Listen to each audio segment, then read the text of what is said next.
The letter addressed by the chairman of the Capital Maharaj Organisation Limited notes that since the meeting on the 4th of June in connection with the uncertainty and credibility issues with regard to the current rating systems operating, both electronic and diary, several calls have been received from some of the advertising agencies. The letter notes that at this meeting the minister made it very clear that the government will not be funding nor get involved in a research system such as this. The letter reads, quote, "Some agencies believe that the rating system will be brought under control and fears of government interference may be created by some interested parties who are extremely keen for their own benefit to keep the present system, which lacks credibility and validity and which in fact was discontinued previously for these very reasons." Unquote. The letter further notes that most multinationals and local corporates use the rating system as a guideline to determine allocations of spends based on the cost per rating point system.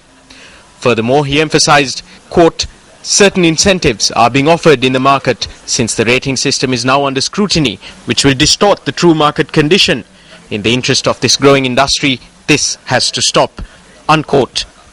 To re-emphasize, quote, "Certain incentives are being offered in the market since the rating system is now under scrutiny, which will distort the true market condition. In the interest of this growing industry, this has to stop." Unquote. The letter reads further, quote, "We are sure that all of us agree that with the issues surfacing, any measurement system that creates a doubt as it lacks validity and credibility in terms of analysis and interpretation and could be subject to tampering is not healthy for any industry." Unquote.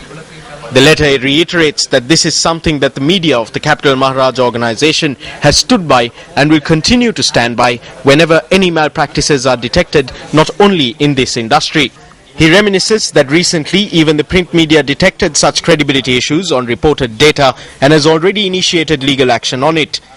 In his letter to advertising agencies and clients, he says, quote, "Just as much as the brand owners and media advisors should benefit from the advertising spends, everybody in the electronic and print media too should get their fair share of revenue and not be evaluated unfairly by a blanket rating system which lacks validity and credibility and or by unethical incentive schemes that have recently surfaced to circumvent the Media Ministry's scrutiny of the rating system." Unquote.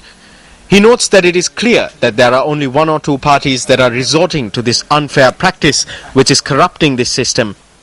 The letter to advertising agencies and clients concludes, quote, "As a media house, we have been forthright and we will not hesitate to expose these unethical schemes, which will have a long-term detrimental impact on the entire industry, which we are sure you will agree is not in the best interest of all of us."